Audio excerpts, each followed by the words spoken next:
Finalmente, todo lo que está marcado por la gracia de Dios llega si tenemos vida, ¿verdad? Y hoy me siento muy feliz de que podamos estar juntos comenzando esta semana tan especial, que es una semana que tiene que ver con aquello que tanto necesitamos los seres humanos. Lo que el mundo hoy está necesitando es de la mayor esperanza. Y esa esperanza no tiene que ver con acuerdos políticos, no tiene que ver con descubrimientos científicos, no tiene que ver con riqueza, tiene que ver con fe, tiene que ver con esperanza, tiene que ver con Dios. La mayor esperanza tiene un solo nombre, Jesucristo.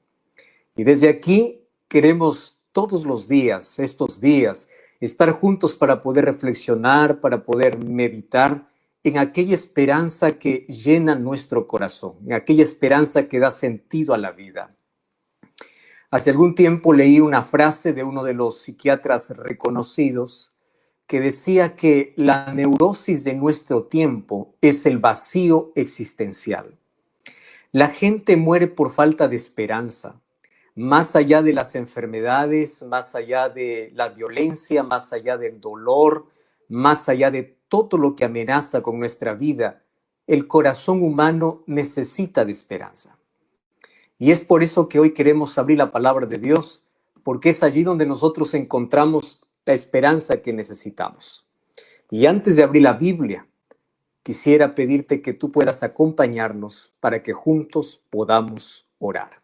Oramos. Querido Dios, gracias por este momento tan especial.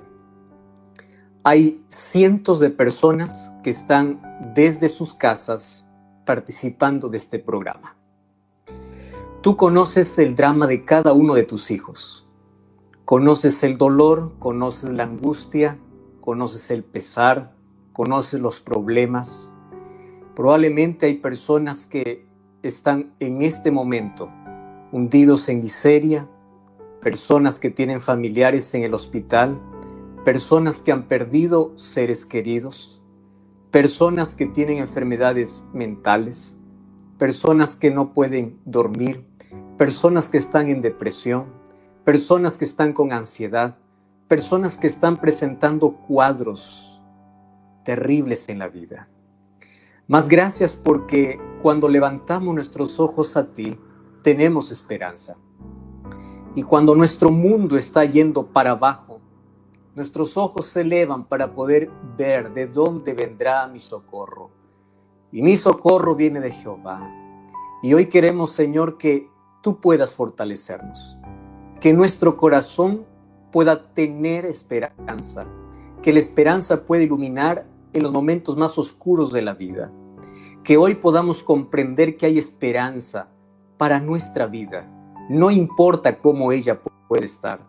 Hoy queremos comprender que tu gracia es la solución para nuestro mayor problema que nosotros tenemos. Por eso pedimos que tu Santo Espíritu pueda abrazarnos, pueda acompañar a esa persona que está detrás de esa pantalla, acompañando este programa por redes sociales, acompañando este programa por cualquier otro medio de comunicación, y que tu Santo Espíritu pueda tocar nuestro corazón. Y hoy podamos descubrir lo grandioso que es caminar con Jesús, lo grandioso que es el poder de Dios.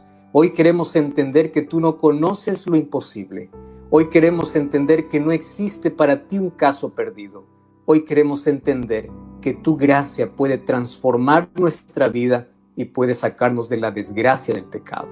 Por eso pedimos tu presencia en el nombre de Jesús. Amén. Hoy quiero hablarte acerca de el mayor virus que realmente mata a las personas desde que Adán y Eva desobedecieron en el jardín del Edén. El mundo está alarmado por una pandemia que día a día está matando a miles de personas. Nunca fue tan importante el cuidado de nuestra salud. Tenemos que acostumbrarnos a una normalidad diferente. Tenemos que acostumbrarnos a hablarnos en la distancia, a estar separados. Gracias a Dios porque la tecnología por lo menos nos permite acercarnos un poco más y gracias por eso, por permitirnos que hoy podamos entrar hasta tu casa, hasta donde tú estás. Sin embargo, esta pandemia vino para decirnos también que nuestra vida es corta, que los seres humanos somos frágiles y que las mayores riquezas no pueden solucionar problemas humanos. Las mayores riquezas y el mayor poder pueden solucionar otras cosas, pero no los problemas humanos. Sin embargo, en el momento de la oscuridad, la esperanza brilla. Y sabes que todos fuimos infectados por un virus llamado pecado. El pecado, dice la Biblia, que nos destituyó de la gloria de Dios. El pecado nos alejó de Dios. El pecado nos llevó al camino de la muerte, de una muerte lenta, de una muerte del día a día. Y hay personas que hoy infectadas por el virus del pecado pierden sus familias, pierden su vida, mueren día a día. Ese es el mayor virus. Mas la solución para el problema del pecado es la gracia. Y a mí me encanta lo que dice el libro de Romanos capítulo 6, versículo 23. Porque la paga del pecado es muerte, mas la dádiva de Dios es vida eterna. Esa dádiva es la gracia de Dios. Sabes, existen palabras en nuestro diccionario que no pueden tener un concepto específico o un concepto abarcando la grandiosidad de la palabra. Hay ciertas palabras inclusive que luchamos para dar un concepto, como la palabra todo y la palabra nada, porque ambas significan completo. ¿Qué es todo? Todo es todo. ¿Qué es nada? Nada es nada. Nada es nada. Completo es nada. ¿Y qué es gracia?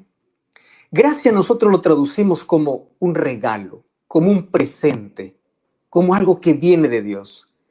Pero no existe en nuestro vocabulario palabras que puedan explicarnos lo que realmente significa la gracia de Dios.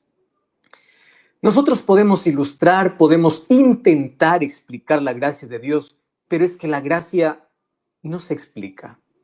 La gracia es más o menos como los milagros. Un milagro no se explica. Un milagro se acepta, porque un milagro no tiene explicación. Es el rompimiento de las leyes naturales. La gracia de Dios, tampoco hay vocabulario humano para poder describir qué significa gracia. ¿Qué es gracia de Dios? Todo lo que mi mente entiende es que es un regalo de Dios. Y punto, ahí me quedo. Y que yo tengo que aceptar la gracia de Dios porque la gracia me salva. Pero ya te pusiste a pensar en el concepto que presenta el apóstol Pablo. Todos estamos infectados por el pecado. El pecado vino como una pandemia que alcanzó a toda la humanidad. Es tan destructivo y mata a las personas lentamente, pero la gracia de Dios viene a actuar no solo como vacuna. La gracia de Dios nos saca del territorio de la muerte a la vida. La gracia de Dios nos saca de la desgracia del pecado. Entonces, si el pecado mata, la gracia da vida. Por eso es que esto es una palabra importantísima, que tiene que ver con salvación, con el amor de Dios, que es ilimitado, inefable. No hay manera de poder explicar qué es gracia. Mi concepto es que es un regalo de Dios, pero no da para explicar más allá.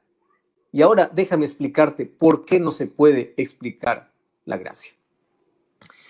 Porque todos al cielo llegaremos por gracia. Nadie llegará al cielo por mérito alguno. Y allí viene el asunto. Es que el cielo estará lleno de sorpresas. ¿Y cuáles serán las mayores sorpresas del cielo? Es que las personas que imaginamos que allí estarán probablemente no estén. Y personas improbables que ni siquiera pensamos que van a llegar al cielo, probablemente estén allí.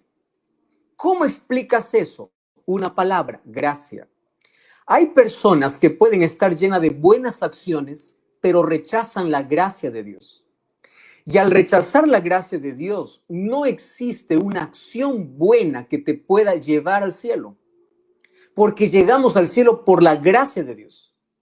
Y hay muchos que confunden el concepto de gracia de Dios. Muchos piensan que la gracia de Dios es el permiso para hacer lo que quiero en la vida.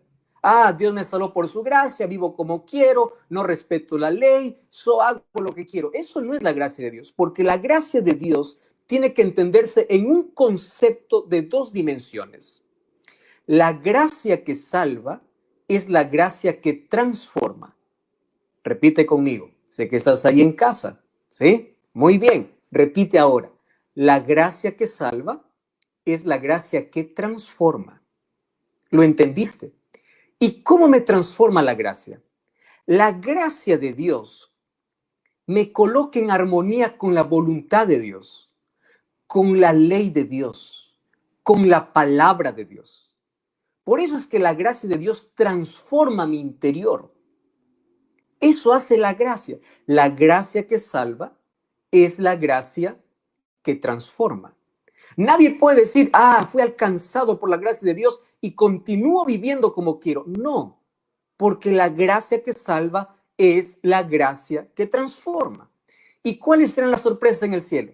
Personas que probablemente pensamos encontrar allá no estarán porque ellos jugaron con la gracia de Dios o despreciaron la gracia de Dios o parece que recibieron la gracia de Dios pero no perseveraron en esa gracia.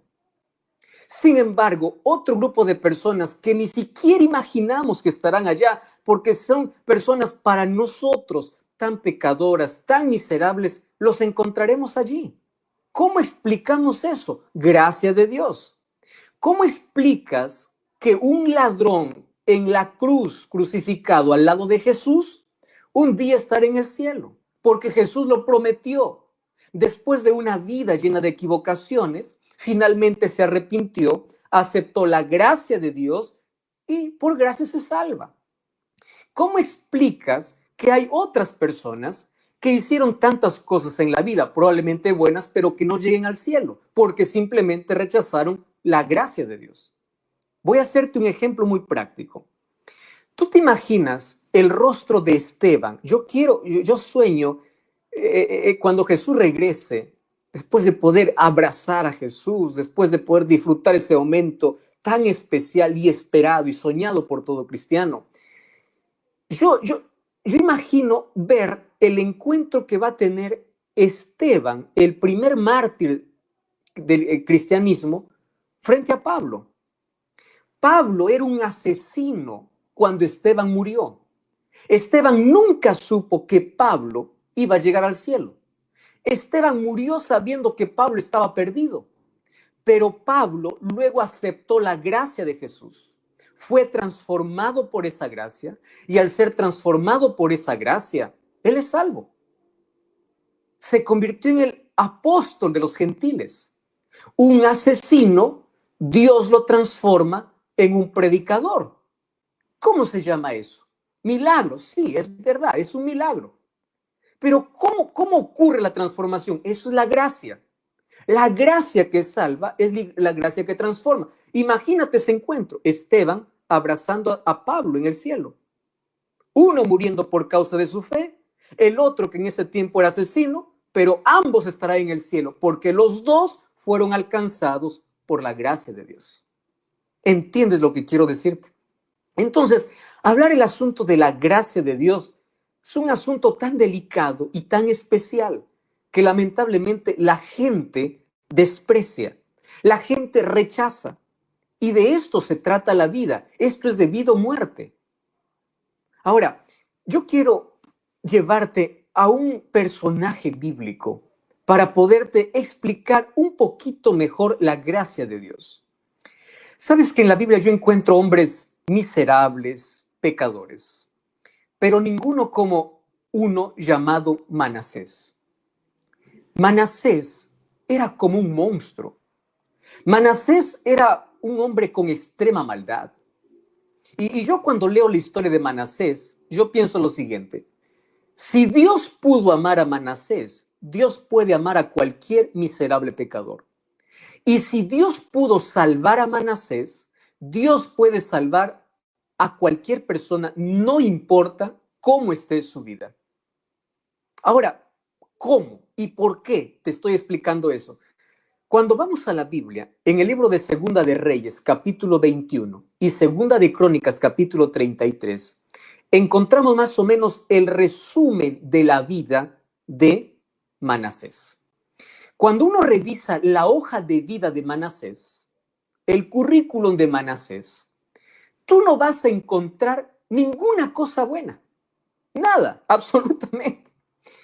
Cuando uno va a revisar la biografía de Manasés, lo único bueno que va a encontrar son dos cosas.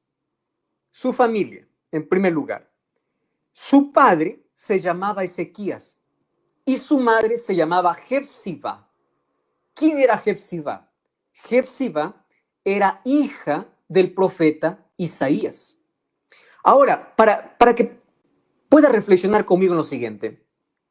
Manasés venía de una familia correcta, de una familia que temía a Dios. Venía de un buen hogar, pero lamentablemente no siguió ese camino. Tú sabes que Ezequías es considerado uno de los 3 mejores reyes que tuvo el reino de Judá. Sin embargo, su hijo Manasés está dentro de uno de los 3 peores reyes que tuvo Israel. ¿Cómo entonces de una familia tan buena puede salir un hijo tan malo? ¿Cómo explicas todo eso? Él creció conociendo de Dios, creció adorando a Dios. ¿Cómo poder explicar hasta dónde el pecado te puede deformar?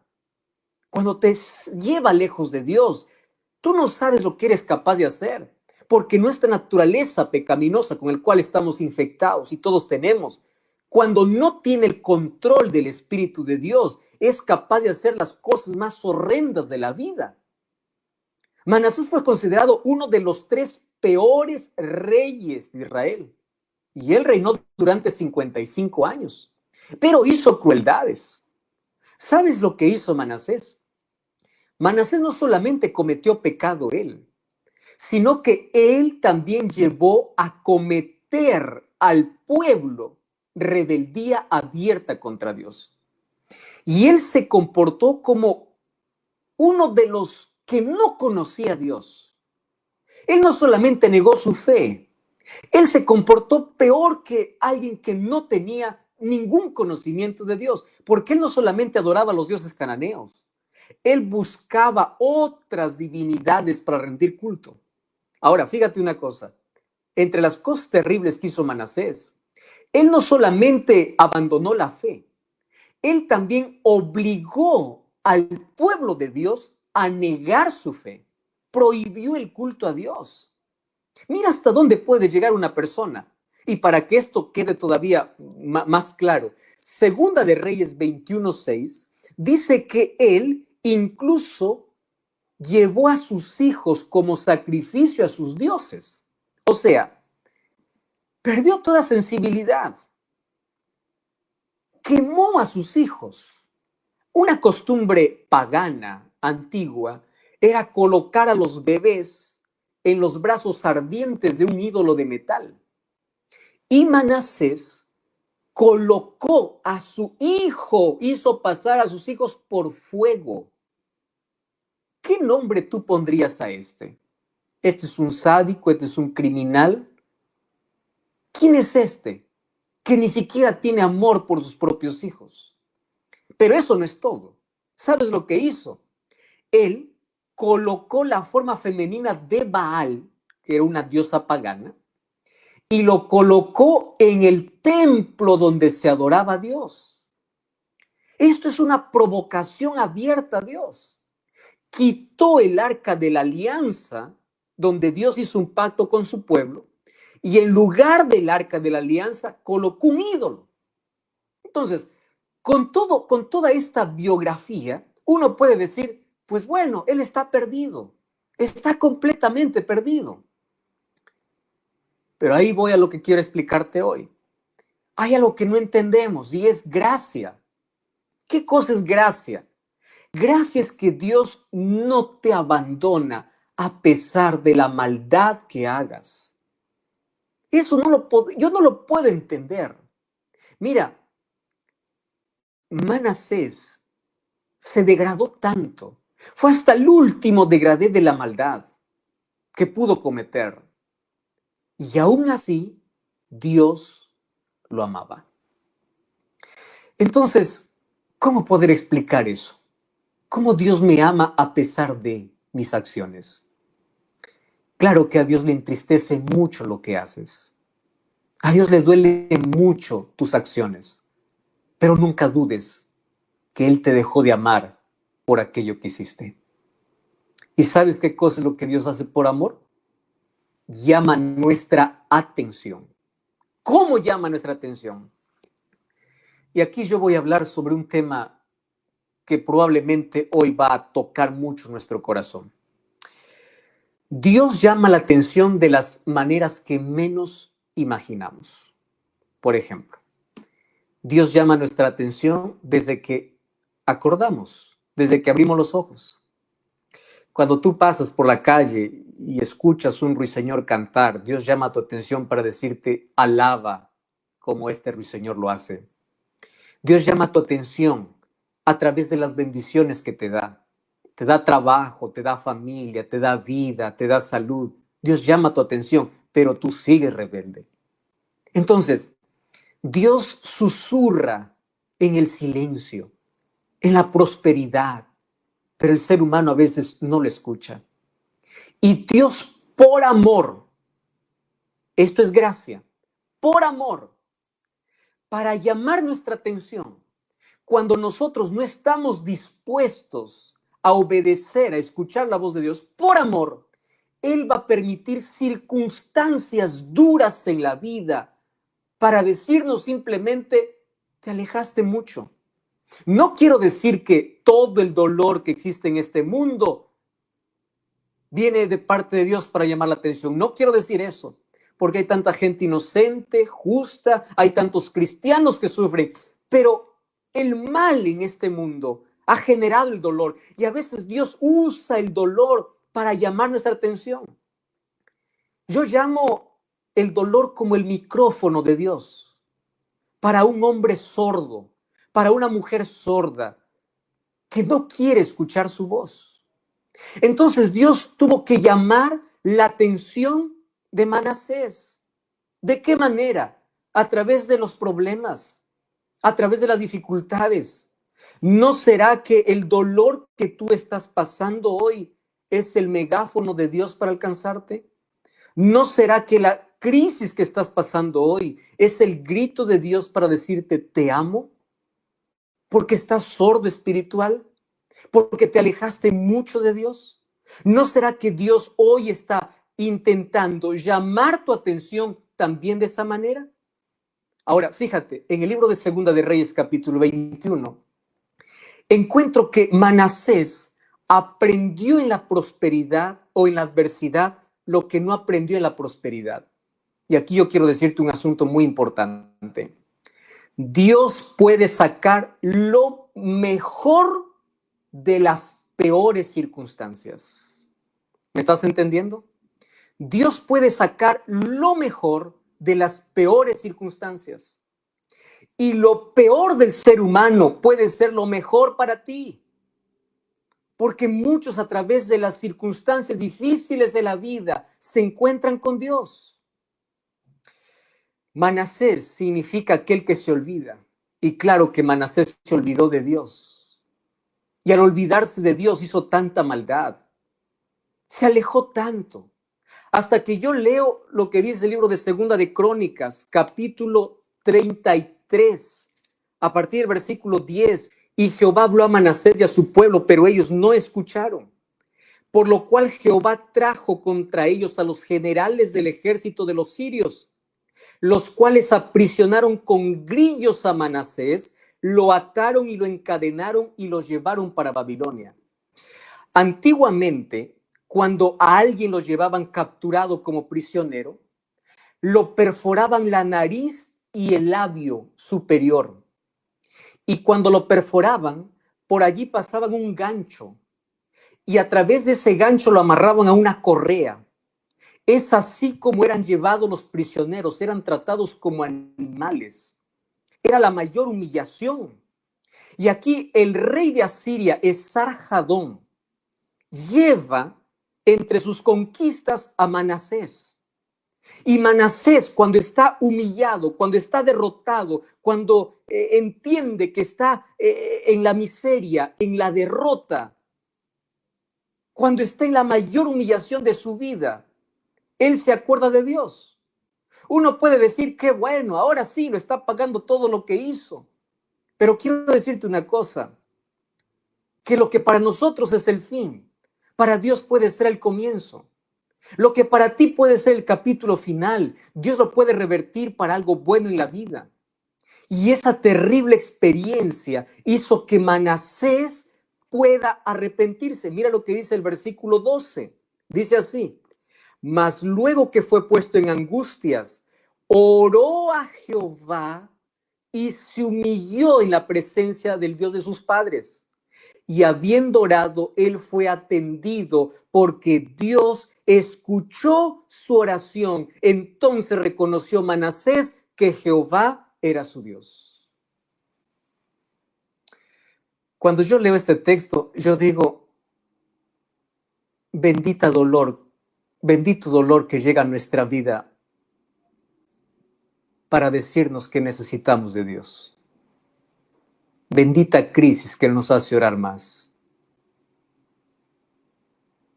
Y no digo bendito porque me gusta el dolor. Lo digo bendito porque muchas personas a través del dolor tienen su encuentro con Jesús. Porque no hay otra manera. Es allí en el dolor donde Manasés suplicó a Dios. Y cuando suplicó a Dios, se humilló delante de Dios. Y cuando se humilló, Dios lo escuchó y él se convirtió. ¿Por qué tuvo que gastar toda su vida hasta llegar al fondo del pozo? Porque así somos los seres humanos. Los seres humanos aprendemos las mayores lecciones de la vida en el dolor, en las crisis, en la angustia, en la miseria. Ahora, fíjate una cosa. Él volvió a Dios. Sin embargo, hay algo que el pecado deja. ¿Y sabes qué cosa deja el pecado? Marcas que te van a acompañar toda la vida. ¿Cuáles fueron una de esas marcas?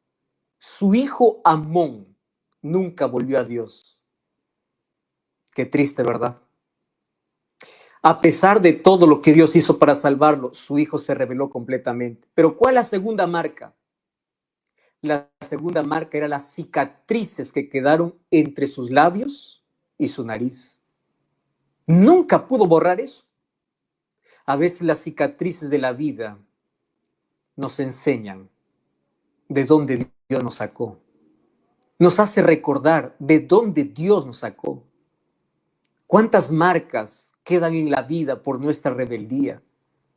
Yo imagino un día el nieto de Manasés, allí sentado al lado de su abuelo, diciendo, abuelo, ¿qué te pasó en la nariz? ¿Qué te pasó en el labio? ¿Por qué tienes esas marcas? Y imagino a Manasés explicando, ese es el fruto de mi rebeldía. Ese es el resultado de vivir lejos de Dios. Porque hay marcas que nos acompañan siempre en la vida. Y sabes que Dios nunca abandonó a Manasés. Dios nunca te va a abandonar. Él te va a insistir hasta el último minuto de la vida. Él va a hacer todo para salvarte. Eso se llama gracia. No importa dónde has caído. La gracia de Dios te puede restaurar. El libro de Judas, capítulo 1, versículo 23, dice que muchos son arrebatados del fuego, chamuscados pero salvos, arrancados del fuego, de lo que estaban perdidos, pero salvos porque aceptaron la gracia de Dios, porque se humillaron, porque reconocieron. Dios no cambia a pesar de la terquedad humana, a pesar de la rebeldía humana. Dios te ama. La parte más linda de esta historia es que Dios nunca te abandona. Por eso es que ningún lenguaje puede describir el amor de Dios. Nosotros no amamos así. Nuestro amor es interesado. Nuestro amor está manchado con el egoísmo. Pero el amor de Dios no conoce límites y Él quiere salvarte. Por eso Él llama tu atención.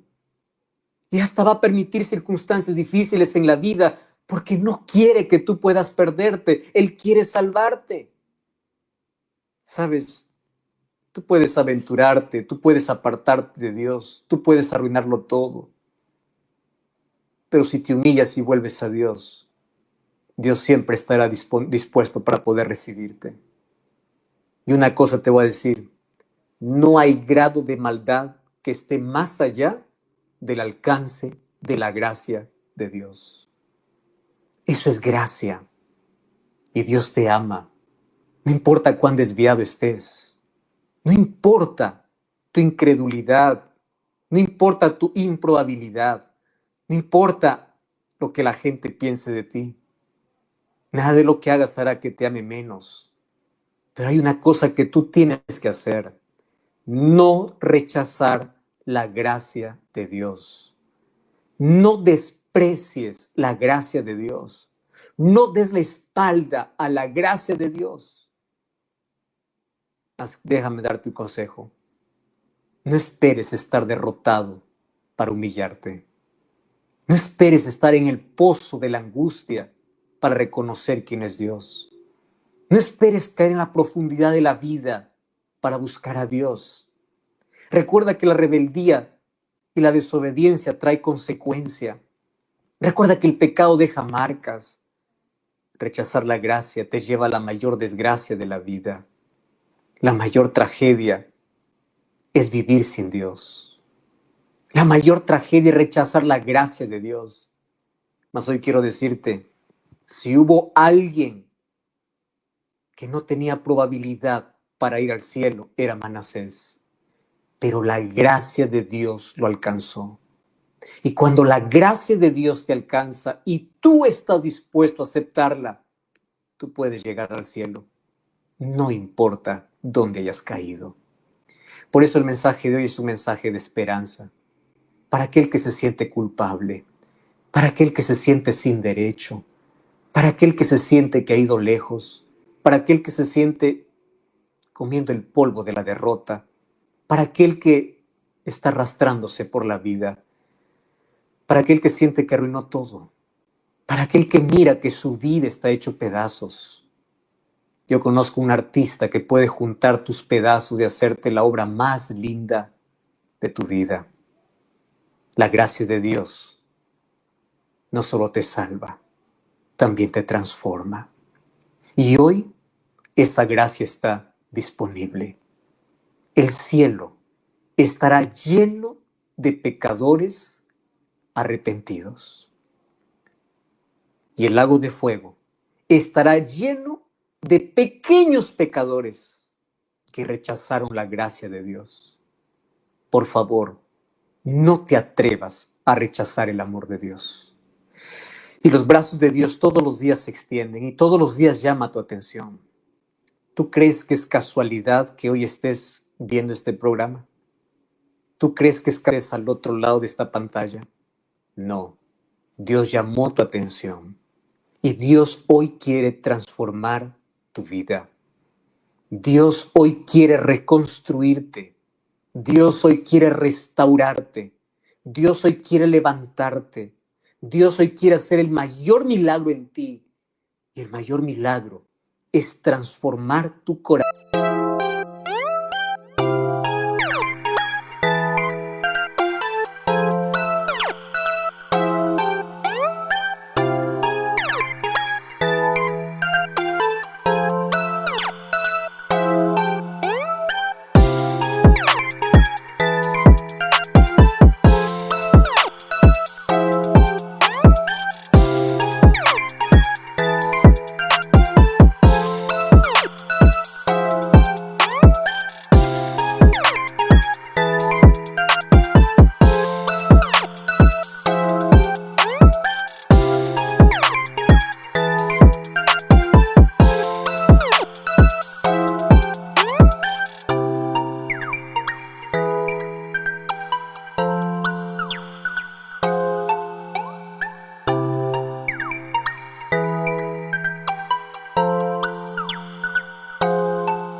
corazón lleno de pecado a un corazón emblanquecido por su sangre. Dios quiere sacar